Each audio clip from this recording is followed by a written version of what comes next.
together, and we knew we had these three great artists coming, we tried to come up with a common thread as to how we could link them together. And what kept coming to my mind is each one of them is a great virtuoso. So we calling this session here Meet the Virtuosos. And I think that, of course, this morning we met Stanley Drucker, and now we've just heard Paquito D'Rivera. Let me also now take the opportunity to introduce Alcides Rodriguez, the bass clarinetist of the Atlanta Symphony. Welcome. Thank you. And Alcides, why don't we start with you and just tell us a little bit about your musical training and your background and your influential teachers. Well, I was born in Venezuela, and I started playing clarinet when I was 9 years old, and I was part of the famous system of youth orchestras in Venezuela. So I'm from a very small town, and but I had access to music, so that was awesome. And so the system was pretty much my most influential education part. But when I was in Venezuela, I was also able to study with Virtuosos, and he was very influential in the clarinet school in Venezuela. So I was very privileged to be part of that. Your background and influential teachers. Oh, background and influential teachers. Well, of course, I would say one of the biggest influences was Leon Rushinoff as a teacher. A young student who was really green and wet behind the ears, you know. He personified New York City, like Woody Allen says Manhattan. He personified Manhattan. He was like the clarinet teacher version of Woody Allen, and who also plays the clarinet, but he only uses the number one reed. No, Rushinoff played any reed that was in his garbage bag.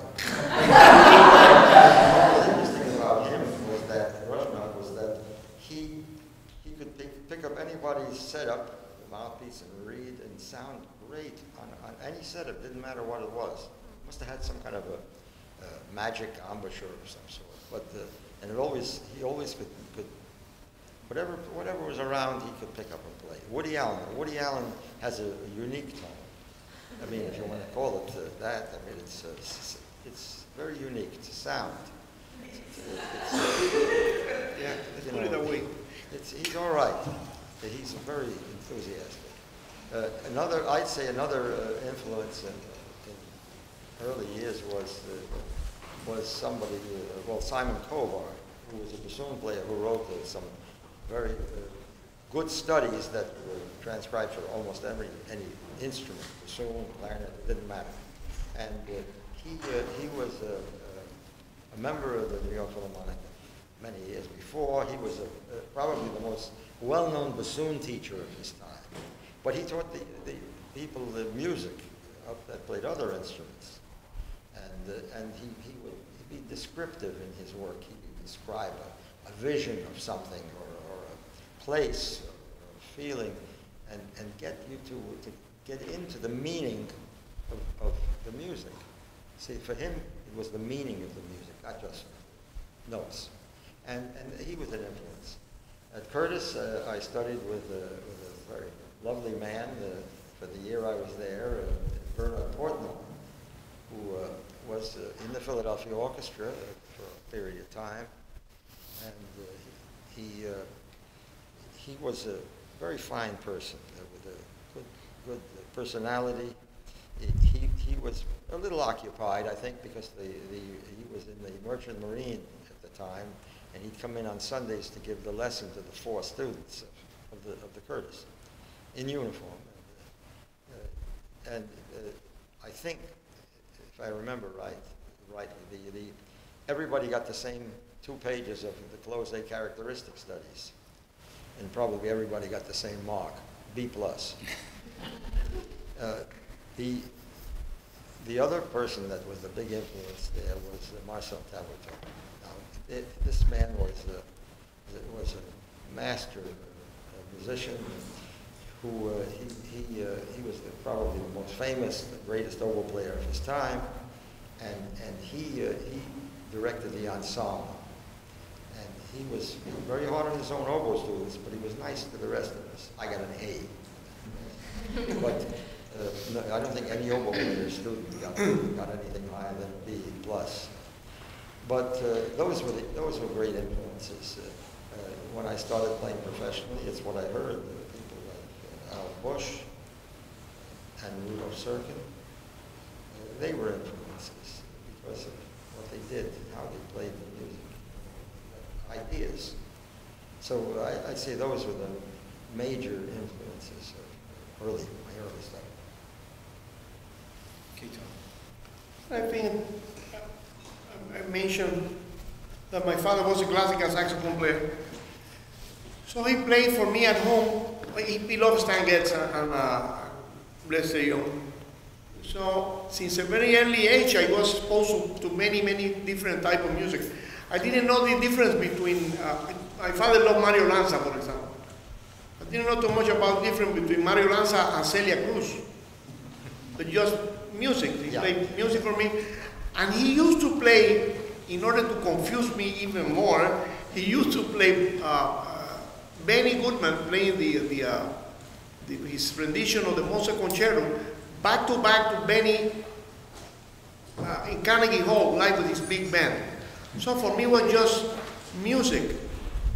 And I heard he introduced me to a fantastic musician that probably you knew him, a wonderful clarinet player, bass clarinet player, and an alto saxophonist extraordinary by the name of Al Galodoro. So Al was one of my first influences, was him. Together with Marcel Muir also.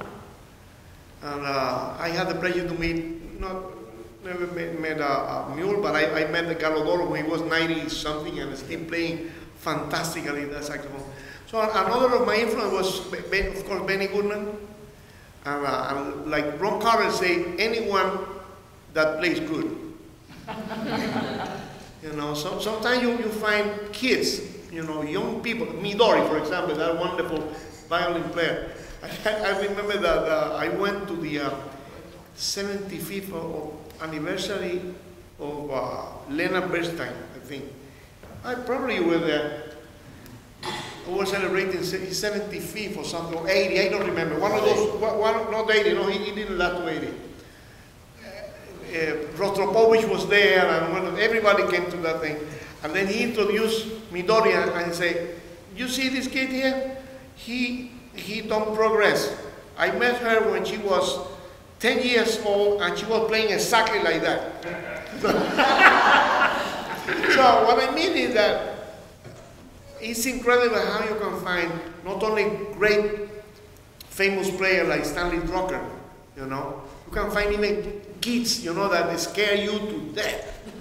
You know, so anyone who plays good has been my influence. Apart from Benny and Al Galodoro and my father, those are my influences. There's a lot of players of that period that Paquito was talking about, you know, they were very unique. You get somebody like a Goodman or Artie Shaw. They were so recognizable when they played. That's why they're evergreen, because you know who it is.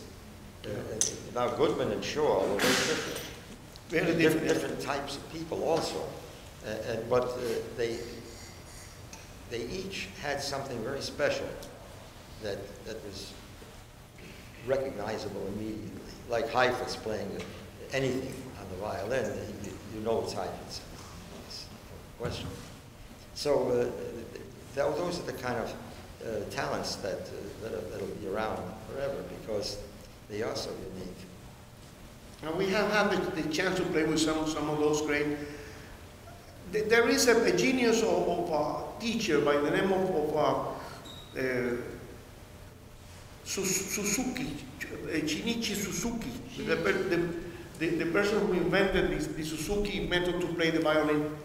And he said, the most important thing in this profession and in life in general is to be aware of you, never lose your humility. Because when you become an arrogant person. Then you run for president.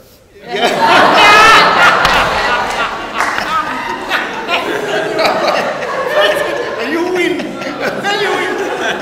No, but you miss the beauty that's around you because you are so much up there. You know that you miss other fantastic thing that is maybe a beautiful girl or a fantastic player around you. So what I learned in my career is to not only to concentrate too much in what I do, but in what other artists do. You know how other people play, how other people shine. You know.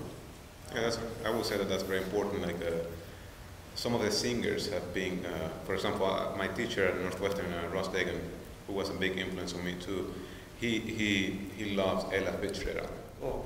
And her singing is so amazing, and it has influenced a lot in my playing. And another one of my favorites is Renee Fleming. I mean, sometimes I actually don't listen to clarinet anymore. I just listen to the singers, you know. And used to listen to the phrasing. But they have no reed problem. But also some of the great pianists, you know, like Gary Colson. His phrasing is incredible in the piano. So those are the things that I look for now. Just get the inspiration from these amazing musicians. And speaking of amazing musicians, these two guys here. For me, for example, they are talking about people that I wasn't even born for. But for me, it's an amazing privilege to be sitting here with them. I mean, when I was growing up in Venezuela, thinking about Paquito D'Rivera was like, oh, the maestro Paquito. And same thing with Mr. Drucker. So for me, it's just, I can, even though I'm in the Atlanta Symphony, it's almost like hard to believe that I'm sitting here with them. So it's an amazing privilege to be here with both of them. Yeah. Yeah. So I think that you'll all agree that until you master your instrument, you can't express yourself in the way that you want to. Musical expression is a very individual thing, but each of you have mastered your instruments. Well, we are in the way, right? We're still trying. That's why they do practice. Right, so talk a little bit about how you prepared yourself and how you practiced, or what you did to train yourself to be a superb instrumentalist in order to express yourself artistically. Well, I think practice is the first thing. I think you have to be willing to do the practice. And but I think most importantly, you have to have the right influence, the right teachers, that can really, see what you have, what potentials you have, and then being able to guide you. You need to do this, you need to do this exercise, you need to work on this. That's how things develop for me. My two very influential teachers in college, were Richard Shanley from Baylor University, and he was really good with the basics. And Ross Dagan from Northwestern, he was very incredible when it came to articulation. And I remember my first lesson at Northwestern with him was, it's a long story that it took me to get to Northwestern, coming from Venezuela. But I remember I had been working with him previously before going to Northwestern, and I remember the first lesson he is like, well, now you're here. Now let's get you a job. And that was it. And I only had 1 year at Northwestern to prepare, and he was so confident. He gave me that confidence that, I knew what I needed to do in order to get a job, And his big thing was articulation. And he believed, if your articulation is too good, don't even bother going to an audition. Because it's you could read the bass clef. Yeah. That helps. That helps. Bass clef. Yeah, so that's, but I think, to answer to the question, it's just a lot of practicing, but also knowing why you're practicing. Like sometimes, why do we do long tones? Why do we do certain exercises? I think some things can be boring if you don't know what you're doing them for. But once you figure out why am I doing this exercise for, what do I want to achieve with this, then it's a lot easier and you can find the focus to do it because this is going to take you somewhere. it's going to help you to develop, whatever you're working on, and it's going to make it better. But it's just a lot of work.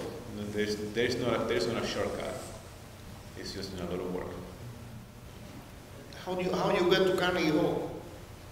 You take the #1 train. Yeah. practicing, the only way. You know, live performance is very unique.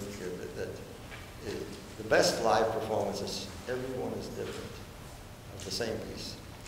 If you try to do the same thing every time, it's not as good. That's what makes a live performance. The recording is the same from the first time to the 100th time, but you want to. It's got to be fresh. The key word is fresh. It has to sound like it's the first time you've played it. I remember seeing Benny Goodman on the Tonight Show with Johnny Carson years ago on the television, and he said Johnny said to Benny, we have a terrific band here. Why don't you play something with him? He said, sure. Well, when he started to play with that band, the Tonight Show, yeah, and it was fantastic. I mean, and I realized at that moment what made him great. It was like it was the first time he'd ever done that. And for me, that's the secret. It's got to sound like the first time. Freshness. Yeah. Yeah. I never thought about that concept, but it's interesting. It's like a marriage. Oh, let's not get into that. That's more complicated. I knew you were going to say something like that. Look who's there, watch out. My wife is there.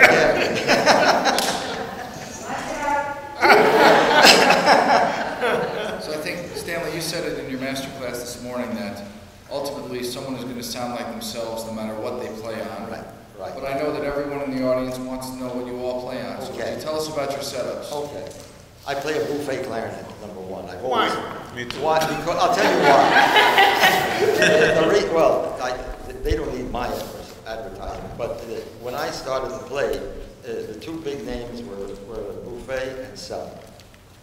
Nobody heard these other names at that time, Yamaha and these other names. Anyway, what kids knew at the time was that if you were going to play classical music, you had to have a buffet. If you were going to play pop music, you played the cello. And that was a determining factor. Of course, there weren't models in those days. They didn't have fancy names like the Greatest or the Diamond or the Divine or any of these names. The name there was just the name of, it's like cars. They didn't have Firebird and all this kind of stuff. Then they had a Ford or a Buick or Chrysler. And so it was that way with clarinet. I played a buffet clarinet, whatever passed for the make of that time period. So I've always played the buffet. I've got two sets. One is R13, and the other is RC Prestige. Now I play them both. I like them. I like both clarinets very much. Now the mouthpiece, I play an old mouthpiece that I got from my teacher early on. I think I paid $6 for it. It had no cork. I had to pay $1 to get a cork put on it. But it's held up pretty much over the years. And it was a French mouthpiece of a company that doesn't exist anymore. But name, you hear the name very often. But it's not, unless you found something that was in somebody's safe somewhere, it's just a name. Anyway, I play Vandoren reeds. I've always played Vandoren reeds from the days of when they didn't put numbers on the reeds. You just bought a box of reeds, and in the box were a variety of strengths. You didn't know which one was strong. Same thing today. Same thing. So they were boxed in boxes of 25, 50, and 100. Well, the reed was only 15 cents a piece then. And one could go to a music shop and buy 2 or 3 reeds. But, so you didn't know from numbers. You just knew it was a reed and it was Vandoren. There were other makes at the time. There was one called My Masterpiece. That must have been some masterpiece. And Roy Meyer, remember Roy Meyer? Yes, there is that. There were different names, but they all were making reeds. But the best, if you played classical music, you used the manual. And what are the other equipment things? Oh, ligature. I use a regular bouffe ligature that came with the clarinet, the 2 screws. My criteria for ligature for anybody, it's got to fit properly, and it has to be fastened with a minimum of fuss. If it fits right, let's stick with it. But I see sometimes people, they have to push it down, pull it up, and they got to turn many times to get it where they want.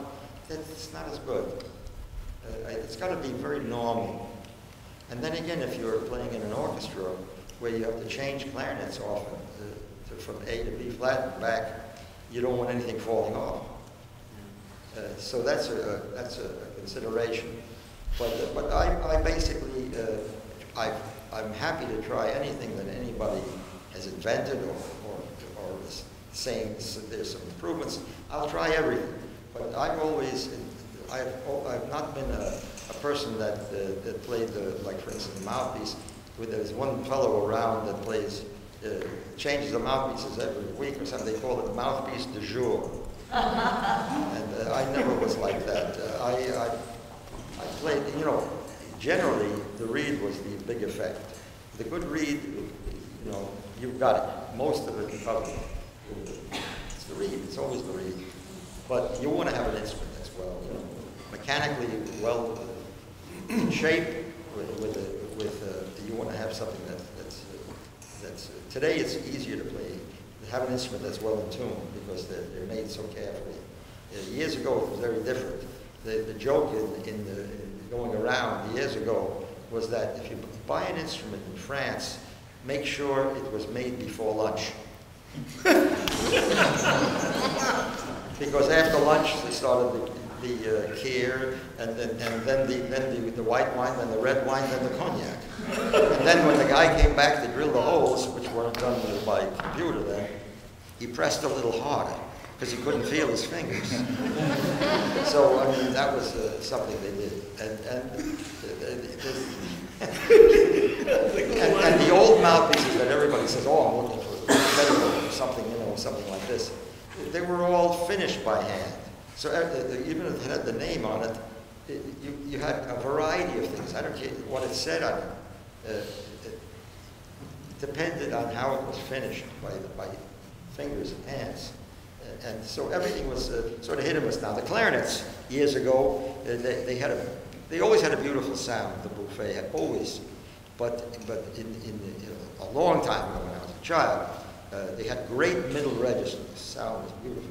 The low register wasn't good because it was very sharp. High register wasn't bad, but the best was the middle register. Today, all the registers are good. They've improved certain things to such an extent that you don't have to push and pull like we, in the early days, I remember as a kid, you're pulling the barrel out, you're pulling and pushing it in. I remember my colleague in the Philharmonic when I joined together with, he was the principal clarinet player, his name was Robert McGinnis, was a famous player, great orchestral player. He was Bonnat's favorite of those early years. He had a B-flat clarinet, which I guess he got from his teacher, and he had a barrel that Hans Menning, the great Hans Menning in Philadelphia, fitted for his clarinet. Now, I'm not exaggerating. That barrel was pulled out more than ½ inch. It was really pulled, and he had a ring in it so it couldn't move. But that instrument, with that barrel pulled out ½ inch, was perfectly in tune because it was fixed so that it would play. Today you don't do that anymore. You put the barrel on and you play. And I think what they come out with is a very good situation.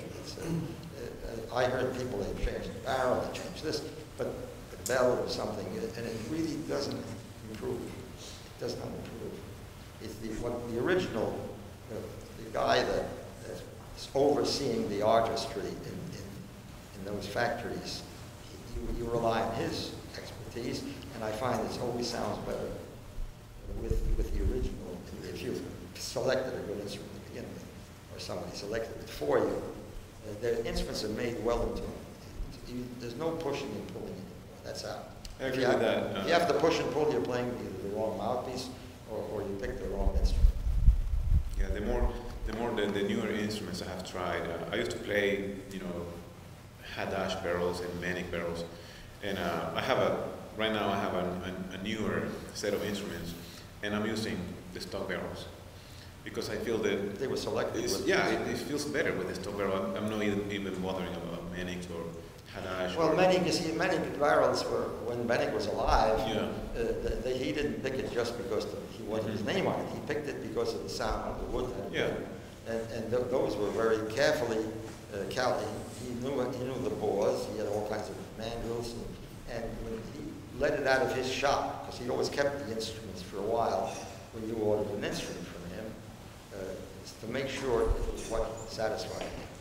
There's no question that what he did is different than what's going on now.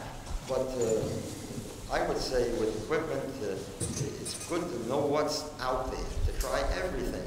Satisfy yourself. Some people swear by the Stradivarius violin. Others say the Guarnerius del Gesù is the only instrument to play. They're both multi-million-dollar instruments, so you assume they're good. But there's always you're drawn to something. But for me, I'm sort of very traditional. I like the buffet, the normal buffet clarinet, and I like the Vandoren reeds. Don't leave home without it. Well, I find there's a certain continuity to those companies. They're old, and in Vandoren's case, a family business. I think there's a great pride in what they do. You can't control what grows out of the ground. I mean, cane is cane. It's farming. It comes out, and you can look at two, and they look the same, and they don't play the same. It's a tricky business to read. You speak to oboe players, bassoon players, lessers. The bassoon is a little less problematic, but with oboe, they're always going crazy with the reeds. There was an oboe player before my time in the New York Philharmonic. His name was Bruno Labate. He was less than 5 foot tall. When he sat, he was taller than when he was standing. and he used to say to the second oboe player, Bert Brenner, he'd say, "Hey, Bren, make it a scratch." To scratch the reed, shave his reed, make it a scratch. And so even way back there, they were worried about the reeds. This guy also said, hey Bert, hey Brent, what do we play, a mos or a shub?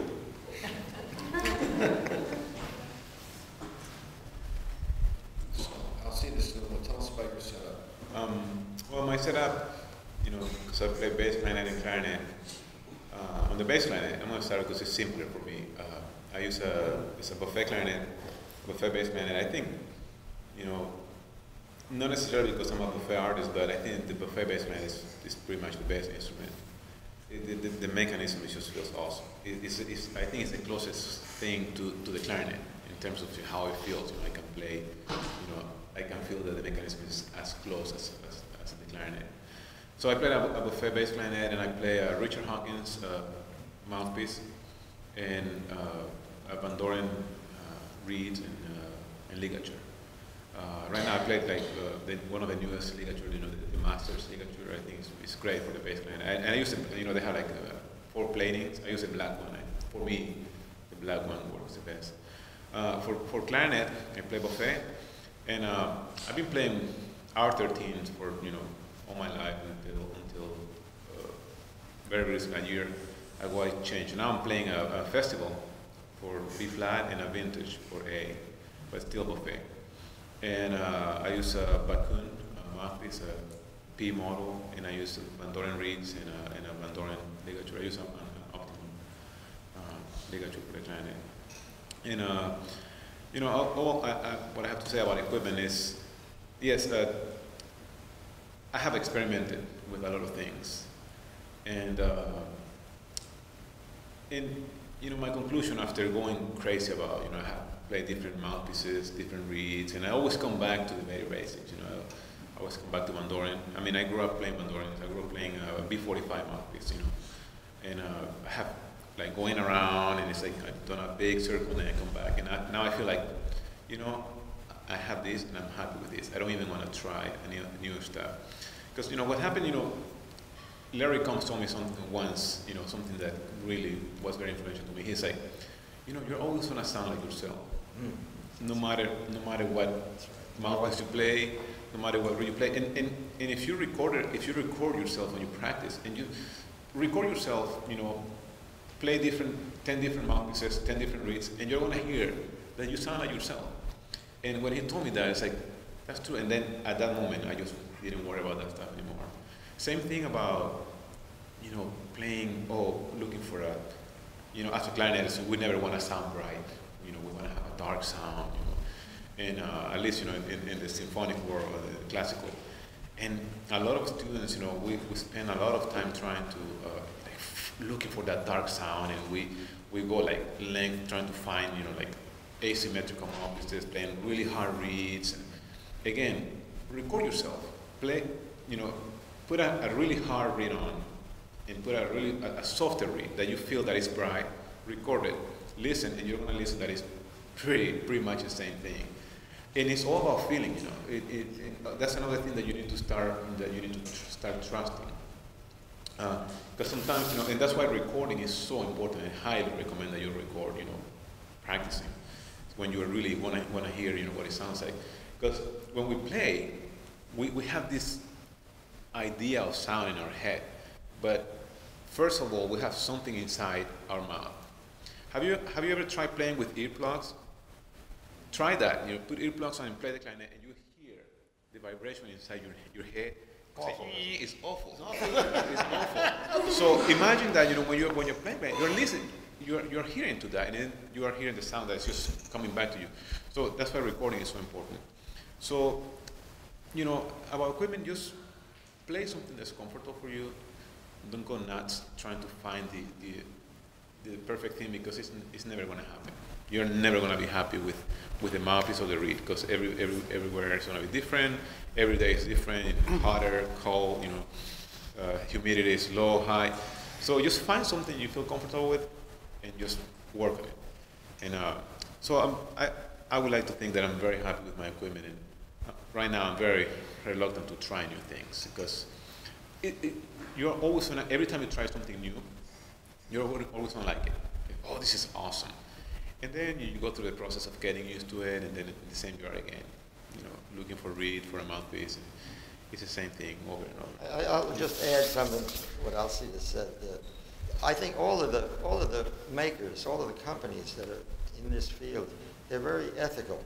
They really want to do something good. There's no question about that. And they really are trying. And things have improved all across the spectrum. It's not as clearly defined as it was years ago. There is, I would say, there's quality is up with all of the makers, with all of the makes. You have to give them credit. And I'll say that a lot of these instruments are made in France, and they're quite friendly, the people of the different companies. They really are. They're in the same association. And they have their devotees, and some people swear by this, others swear by that, and then there's others that swear at everything. Paquito? Well, it's a long story. We got a lot of time. Yeah.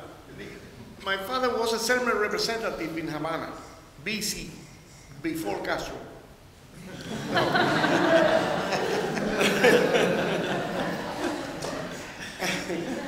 And he was a Selmer representative. He was a classical tenor player, and he never played a Selmer. He already played a Martin saxophone.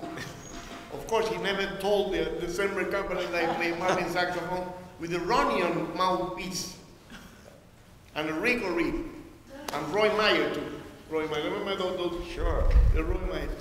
Well, so when I was 5 years old, he imported a Colt soprano from the Semper factory.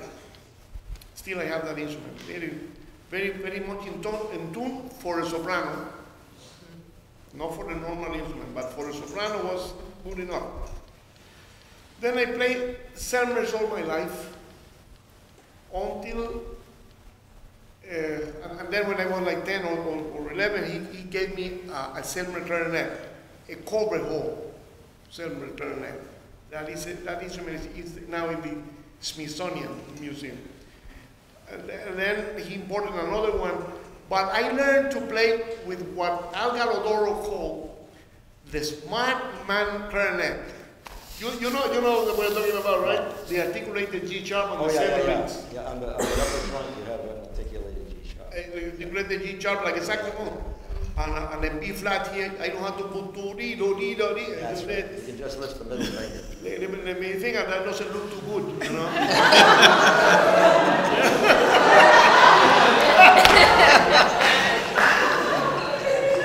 It's not very polite doing that, but it's very practical sometimes. Break your middle finger, some people don't deserve it. But the problem now is that I can't play without it. I showed it to Walter Franco once and said, "Mira, white people don't play with this." I say, too many keys in the way, man. So for them it's too much. So I played with those sermons on the other day that now I play the Rossi clarinet. I asked Rossi, I like your instrument very much, but I can't play without raising my middle finger and using the G articulated G. So he did like a study of the instrument that I played before, and he made the instrument for me. He's a good player. Yeah.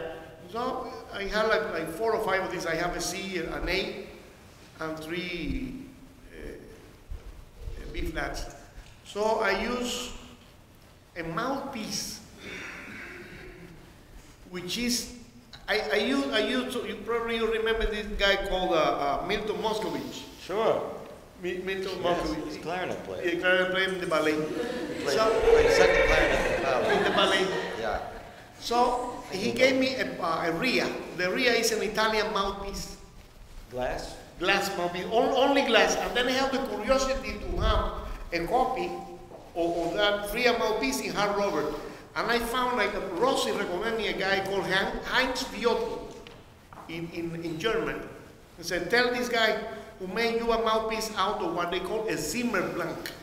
I had no idea. I thought it was a bazooka or something. Zimmerblank sounds like something very heavy. But no, it's a blank mouthpiece. So he made that mouthpiece for me, and it's very similar, amazingly similar to the B45 Lion, the Vandoren ring, the Vandoren line. I use that. This is the interesting part. I use those mouthpieces with a German cut White Master number 3 of Vandoren. I don't use the regular reed. I use the German cut. And I have met other people that use that. I am not alone in this world. Some people use that, which is not thinking about the opposite. It's narrower than the cut, but the cane is the same. Yeah. It's just the dimensions are different. And then I use the regular Vandoren ligature. What's the name of that? Plutonium or something. Optimum. That's my carrier. My mother told once that I was going to be playing. My son is playing in a club in New York, jazz club. He's celebrating something there. It's a club called Imodium. Iridium. What you say? Iridium. Not Imodium. Imodium. Imodium is something else. Everybody laughed except the owner of Imodium. I mean Iridium. And that's what I use. So, in just a minute or two that we have left, could I ask you each for like a closing statement, something you'd like to leave with our friends here, our colleagues that are here, that will either help them or something for them to remember about your experience or about your philosophy on playing, or just a brief statement from each of you. Go ahead. I didn't do it. Well, I wish everybody success. Everybody should get joy out of what they're trying to do, and to have opportunity and to progress and to get a job. Which that's the reason we're all here, right? To get a job. Well, I will close with the very wise words of Frank West, wonderful saxophone player who hated the clarinet. And Frank said that the clarinet was invented by 5 men that never met.